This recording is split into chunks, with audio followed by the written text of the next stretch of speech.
Hello friends, मेरा नाम भास्कर ज्योति है। बीपीएससी 63rd में मैंने 38वीं रैंक हासिल की थी और अभी बतौर सब रजिस्ट्रार बिहार में पोस्टेड हूँ। दोस्तों, 65वीं बीपीएससी के मेंस का डेट अनाउंस कर दिया गया था, लेकिन सौभाग्य कहें या दुर्भाग्य कहें, अभी उसके डेट को थोड़ा सा आगे बढ़ा दिया गया है। तो ऐसे मित्र जो कि 65th का मेंस देने वाले थे, उनके लिए यह बहुत ही गोल्डन अपॉर्चुनिटी है कि आप इस परीक्षा की तैयारी को और अच्छे तरीके से कर पाएँ। कुछ बातें ऐसी हैं जो कि मैं आपसे शेयर करना चाहूँगा, जो कि मेंस के लिहाज से बहुत ही महत्वपूर्ण है।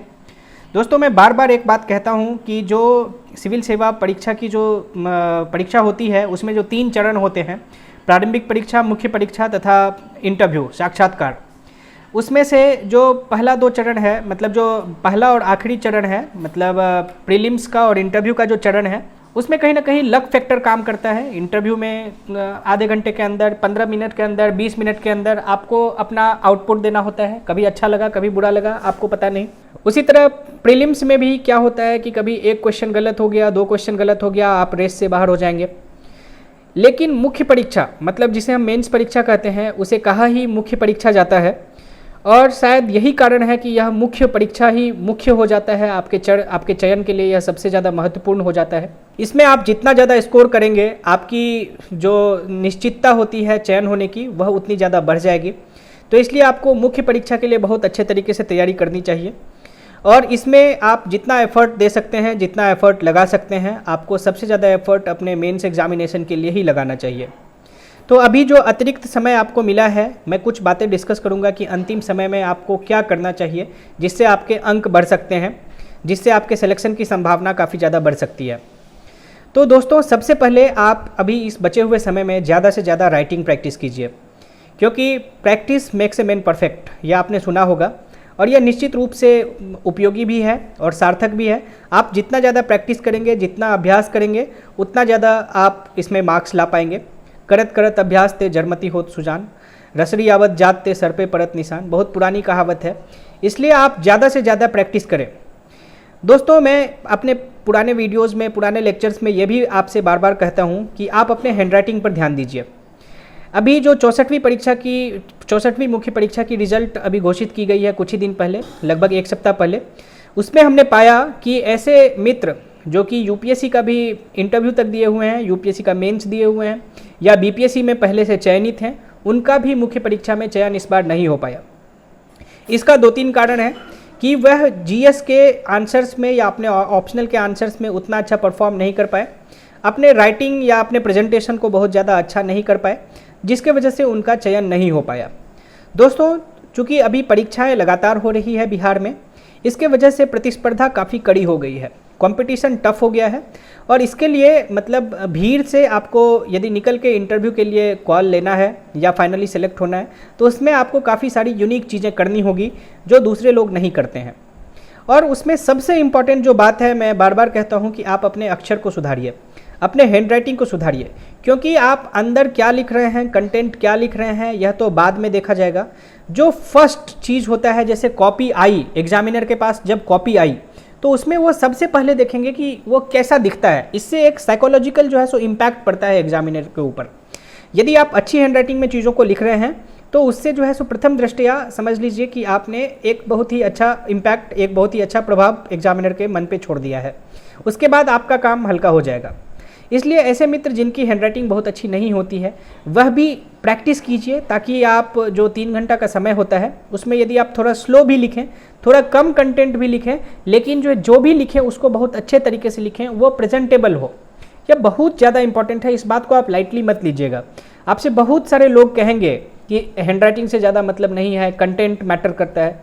कंटेंट तो मैटर करता ही है, ऑफकोर्स कंटेंट तो आपको लिखना ही है ज़्यादा से ज़्यादा अच्छा, लेकिन यदि हैंडराइटिंग आपकी अच्छी नहीं होगी, क्योंकि मैं व्यक्तिगत अनुभव से बता सकता हूं, क्योंकि मैं लगभग 3 साल तक खुद मेंस की जो मॉक कॉपीज़ होती है वो इवेलुएट करता था, तो कितना ज़्यादा इसका साइकोलॉजिकल बर्डन होता है इवेलुएटर के पास, वो मतलब मैं समझ सकता हूँ।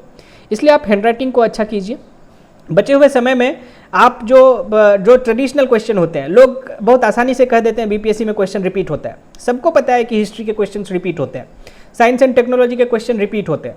तो मतलब आपको समझ लीजिए 5 क्वेश्चन तो पहले से पता है कि पटना कलम आना है, कि मौर्यन आर्ट आना है, कि पाल आर्ट आना है, आपको पता है। आपको ये भी पता है कि ग्रीन हाउस गैस पर जो है सो आपसे टिप्पणी लिखा जाने के लिए कहा जा सकता है, इसरो के अचीवमेंट्स पर लिखा जाने कह सकता है। मतलब आपको पता है कि ये क्वेश्चंस आने हैं और सबको पता है। तो ऐसे में आप क्या करेंगे कि उन्हीं क्वेश्चंस में आपको अच्छे अंक मिल सके, यह बहुत इंपॉर्टेंट है समझना। तो उसके लिए यही है कि आप अपने आंसर्स में ज़्यादा से ज़्यादा पॉइंट्स लिख सकें, पॉइंट वाइज चीज़ों को लिखें, बड़ी बड़ी कहानियाँ नहीं लिखें, एक पैराग्राफ को पूरे पेज भर में नहीं लिखें। डायग्राम बनाने की कोशिश करें। आप यदि मौर्यन आर्ट पे आंसर लिख रहे हैं तो उसमें आप अशोकन पिल्लर को दिखाइए, आप उसमें स्तूप के डायग्राम को ड्रॉ कीजिए, आप उसमें और भी चीज़ें फ्लो डायग्राम से दिखाइए कि कोर्ट आर्ट क्या था, पब्लिक आर्ट क्या था। तो इन सब चीज़ों को आपको डायग्रामेटिकली या फ्लो चार्ट के माध्यम से आपको रिप्रेजेंट करना होगा, तभी आपके अंक अच्छे हो सकते हैं। यदि इसरो के अचीवमेंट्स के बारे में आपसे पूछा गया तो आप यदि उसमें मान के चलिए लॉन्च व्हीकल्स के डेवलपमेंट को दिखा रहे हैं कि कैसे मान लीजिए PSLV से GSLV का विकास हुआ, तो उसमें आपको जो है सो दिखाना पड़ेगा कि पहले PSLV का क्या फीचर था, GSLV का क्या फीचर था। छोटा छोटा डायग्राम यदि आप बना देंगे तो पता चल जाएगा। मैं बार बार कहता हूँ, ज्योग्राफी के क्वेश्चंस के लिए हमेशा डायग्राम बनाइए, मैप्स बनाइए, बिहार का मैप बनाइए, भारत का मैप बनाइए, संभव हो तो विश्व का मानचित्र बनाइए, उसमें दिखाइए जो भी चीज़ें पूछी गई हैं उसको मानचित्र के जरिए शो करने का प्रयास कीजिए। उसी तरह से अंतर्राष्ट्रीय अध्ययन के क्वेश्चन में भी आपको मैप दिखाना चाहिए। अंतर्राष्ट्रीय अध्ययन के क्वेश्चन में भी जैसे मैं याद कर पाता हूँ कि 64वीं मेंस में क्वेश्चन, चूँकि 64वीं का मेंस मैंने भी दिया था, मेरा भी इंटरव्यू कॉल आया है, तो उसमें भी पूछा गया था कि भारत, ईरान और अफगानिस्तान के संबंध के बारे में कुछ पूछा गया था। तो मैंने उसमें मैप से दिखाया था कि भारत कहाँ है, ईरान कहाँ है, अफगानिस्तान कहाँ है, कहाँ से चाबहार पोर्ट से जेराज दिलाराम हाईवे का निर्माण हो रहा है, जेदान कहाँ है जहाँ पे जो है सो भारत रेलवे नेटवर्क बना रहा है। तो छोटा छोटा मैप यदि आप बना देंगे, और मैं ये नहीं कहता हूँ कि आपको मैप बहुत एक्यूरेटली बनाना चाहिए, मेरी ड्राइंग बहुत ख़राब है, तो मैं तो सिंपली इंडिया को एक क्वाड्रिलेटरल से रिप्रेजेंट कर देता हूँ और उसके तीनों शीर्ष पर, मतलब क्वाड्रिलेटरल आप समझ रहे हैं ना, जो चतुर्भुज होता है, चतुर्भुज के तीनों शीर्ष पर 3 गोला लगा देता हूँ और वो एक जम्मू कश्मीर हो जाता है, एक गुजरात हो जाता है और तीसरा नॉर्थ ईस्ट हो जाता है। तो आपको डायग्रामेटिकली बस जो है सो एक सिंबल ड्रॉ करना है, मतलब सिंबॉलिकली रिप्रेजेंट हो जाए कि हाँ चलो भाई ये इंडिया है। उसके बगल में आपने एक गोला देके दिखा दिया कि अच्छा ये अफगानिस्तान है, नीचे गोला देके दिखा दिया अच्छा ये ईरान है, और वहाँ से फिर आपने दिखा दिया कि कौन सा हाईवे बन रहा है, कौन सी रेलवे लाइन बन रही है। तो छोटी छोटी चीज़ें जब आप करेंगे तो आपके आंसर्स की जो विजुअल इंप्रेशन होती है वो बढ़ जाती है, जिससे आपको अच्छे अंक मिल सकते हैं। अब साहित्य का ही पेपर था, मान के चलिए मेरा मैथिली लिटरेचर था, बहुत सारे ऐसे ऑप्शनल पेपर होते हैं जिसमें आपको लगेगा डायग्राम की कोई संभावना नहीं है। हर जगह आपको संभावना तलाशनी होगी। आप मैप से दिखा ही सकते हैं भाषा का विकास कैसे हुआ, मैप से मैंने दिखाया कि भाषा बिहार के किस क्षेत्र में कहाँ क्या बोली जाती है। ऐसा आप हर एक ऑप्शनल में कर सकते हैं। मैप नहीं बना सकते, कम से कम फ्लो डायग्राम बनाइए। GS के आंसर्स में आप पाई चार्ट बनाइए, हिस्टोग्राम बनाइए, बार चार्ट बनाइए, बार ग्राफ बनाइए। इन सब चीज़ों के थ्रू आप जैसे मान के चलिए कहीं इंक्रीमेंट दिखा रहे हैं, कुछ घटा कुछ बढ़ा, MMR बढ़ा घटा, इन सबको ग्राफ के जरिए दिखाने का प्रयास कीजिए। तो इन सब चीज़ों से आपका जो विजुअल इंप्रेशन है वो काफ़ी ज़्यादा इम्प्रूव हो जाएगा और आपके मार्क्स इम्प्रूव होंगे। फिर 2-3 चीज़ें और मैं बोलता हूँ जो कि बहुत इंपॉर्टेंट है। जो बिहार के लोग अभी मुख्य परीक्षा दे रहे हैं 64वीं के, उनको बिहार के इकोनॉमिक सर्वे को पढ़ना चाहिए। बहुत सारी योजनाएं होती हैं या बहुत सारा जो ऐसा चीज़ है जो आपको सामान्य तौर पे किताबों में नहीं मिलेगा, वो बिहार के इकोनॉमिक सर्वे में आपको मिल जाएगा। बिहार के करंट बजट को एक बार अच्छे से देखिए। यदि आप बिहार के इकोनॉमिक सर्वे को page bye page, line by line नहीं पढ़ना चाहते हैं, तो हर एक चैप्टर का जो पहला पेज होता है या उसका जो पहला पैराग्राफ है वो उस चैप्टर का बेसिकली समरी होता है। तो आप यदि उस समरी को भी पढ़ लेंगे तो आपको चैप्टर के अंदर क्या दिया हुआ है इसका आइडिया लग जाएगा। तो आप इतना करेंगे तो आपको काफ़ी ज़्यादा इनसाइट्स हो जाएगा। उसके बाद कई क्वेश्चंस में आपसे सीधा सीधा सवाल पूछा जा सकता है कि बिहार के परिप्रेक्ष्य में किसी चीज़ को बताइए। जैसे औद्योगिक विकास हुआ तो उसको बिहार के परिप्रेक्ष्य में बताइए। लेकिन मान के चलिए आप किसी क्वेश्चन में आपसे सीधा नहीं पूछा गया कि बिहार के परिप्रेक्ष्य में क्या है, लेकिन मैं आपको एक सलाह देता हूँ कि जिस क्वेश्चन में नहीं भी पूछा गया, यदि स्कोप है तो आप कम से कम एक पैराग्राफ में अलग से उसका बिहार का डायमेंशन भी अलग से मेंशन कर दीजिए। चाहे मान लीजिए पर्यटन की बात कर रहे हैं, उद्योग की बात कर रहे हैं, विकास की बात कर रहे हैं, खेल की बात कर रहे हैं, किसी भी चीज़ की, तो उसका एक बिहार का डायमेंशन आपको अलग से थोड़ा सा लिख देंगे। तो क्या है कि आप बिहार का एग्जाम दे रहे हैं, आप स्टेट PSC का एग्जाम दे रहे हैं, तो थोड़ा सा इसका एक अलग इम्पैक्ट पड़ जाएगा कि आपने कुछ क्रिएटिविटी दिखाई, मतलब आपने कुछ अलग लिखा, तो इससे भी आपके आंसर में थोड़ा सा यूनिकनेस आएगा। तो आपको ऐसा भी करना चाहिए। उसके बाद चीज़ों को, जो मुख्य पॉइंट है उसको अंडरलाइन करें, उसको हाईलाइट करें।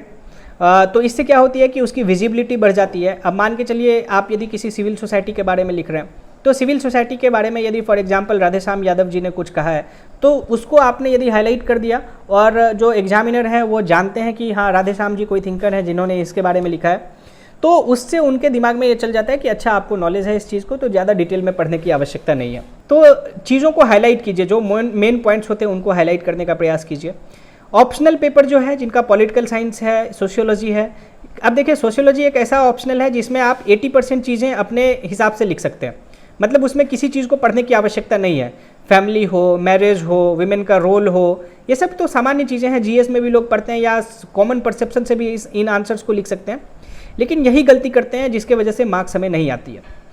उसमें आप कॉमन परसेप्शन ना लिख के आप सोशियोलॉजिकल टर्म्स का यूज़ कीजिए, आप पर्टिकुलर थिंकर्स को कोट कीजिए, थॉट उनके विचारों को लिखिए, तभी आपको इन विषयों में जो है सो नंबर आएगा। उसी तरह पॉलिटिकल साइंस में अब मान के चलिए जिनका पॉलिटिकल साइंस ऑप्शनल है, इंटरनेशनल रिलेशन सब लोग पढ़ता है, जीएस में भी लोग पढ़ते हैं, लेकिन आप यदि इंटरनेशनल रिलेशन के क्वेश्चन को मतलब ऑप्शनल के क्वेश्चन को यदि आप जीएस के तरह लिखेंगे तो मार्क्स तो नहीं आएगा ना। अब यदि आप इंटरनेशनल रिलेशन में मान के चलिए इंडिया चाइना के बीच में क्वेश्चन आता है तो वहाँ पे आपको थोड़ा लिखना पड़ेगा कि ये रियलिस्ट डायमेंशन है, ये नियो रियलिस्ट डायमेंशन है, फंक्शनलिस्ट अप्रोच है, या केनेथ वॉल्ज ने ये कहा, मॉर्गेनथाउ ने ये कहा, तो थोड़ा सा आपको थियोरेटिकल फ्रेमवर्क प्रोवाइड करना होगा, तभी आपका आंसर जो है सो जीएस से डिफरेंट होगा। सॉफ्ट पावर क्या है, हार्ड पावर क्या है, टर्म्स को, इन टर्मिनोलॉजीज को आपको इनकॉर्पोरेट करना होगा अपने आंसर्स में, तभी आपका आंसर जो है सो बेहतरीन बन पाएगा और दूसरों से अलग हो पाएगा। हमेशा थिंकर्स के बारे में लिखिए। तो अभी जो बचा हुआ समय है इसमें मैं फिर से एक बार बोलूँगा कि आंसर राइटिंग की प्रैक्टिस कीजिए ज़्यादा से ज़्यादा, टाइम लिमिट में आंसर्स। और फिर जीएस पेपर 1 के विषय में मेरे से बहुत सारे सवाल लोग पूछते रहते हैं कि सर जीएस पेपर 1 का टाइम कैसे मैनेज करें, क्योंकि उसमें स्टैटिस्टिक्स का क्वेश्चन रहता है। तो मैं आपको एक सलाह दूंगा कि आप स्टैट का क्वेश्चन पहले करें और पहले 1 घंटा में स्टैट के क्वेश्चन को प्रयास करें कि बना लें। 1 घंटे में यदि आप बना लेते हैं तो उसके बाद 2 घंटा आपको नेट बच जाता है जिसमें आपको 6 क्वेश्चन करना होता है, उसके बाद बड़ी आसानी से आप कर पाते हैं। लेकिन यदि आप 1 घंटा में स्टैट के क्वेश्चन को नहीं कर पा रहे तो फिर आप मान के चलिए कि आपको जीएस का क्वेश्चन छूट जाएगा। तो ऐसा ना करें, मतलब आप पहले से समय नियत कर लें, समय तय कर लें। यदि आप स्टार्ट बाद में करते हैं, यदि आपका स्टार्ट कमज़ोर है, बहुत सारे लोग मैथ बैकग्राउंड से नहीं होते या जिनकी मैथ कमज़ोर होती है, तो उनके लिए मैं सलाह दूंगा कि आप 2 घंटे में जीएस को कंप्लीट करने का प्रयास करें और जो बचा हुआ समय है उसमें स्टार्ट करें, क्योंकि यदि आप पहले स्टार्ट में लग जाएंगे तो हो सकता है आपका जीएस का भी क्वेश्चन खराब हो जाए, जो आपका स्ट्रांग पॉइंट है वो भी खराब हो जाएगा, तो फिर आपको नुकसान होगा। कई लोग पूछते हैं कि स्टैटिस्टिक्स की प्रैक्टिस कहाँ से करें। दोस्तों देखिए, स्टैटिस्टिक्स में जो प्रश्न पूछा जाता है वो बहुत ही सरल प्रश्न होता है, उसके लिए आपको कोई मैथ्स आने की आवश्यकता नहीं है, या जो लोग मैथ्स के नहीं भी हैं वो भी उन क्वेश्चंस को बड़े आसानी से कर सकते हैं। बस आपको क्या करना है कि आप 10 साल 12 साल का प्रीवियस ईयर क्वेश्चन बस सॉल्व कर लीजिए, उसके अतिरिक्त कुछ भी मत कीजिए।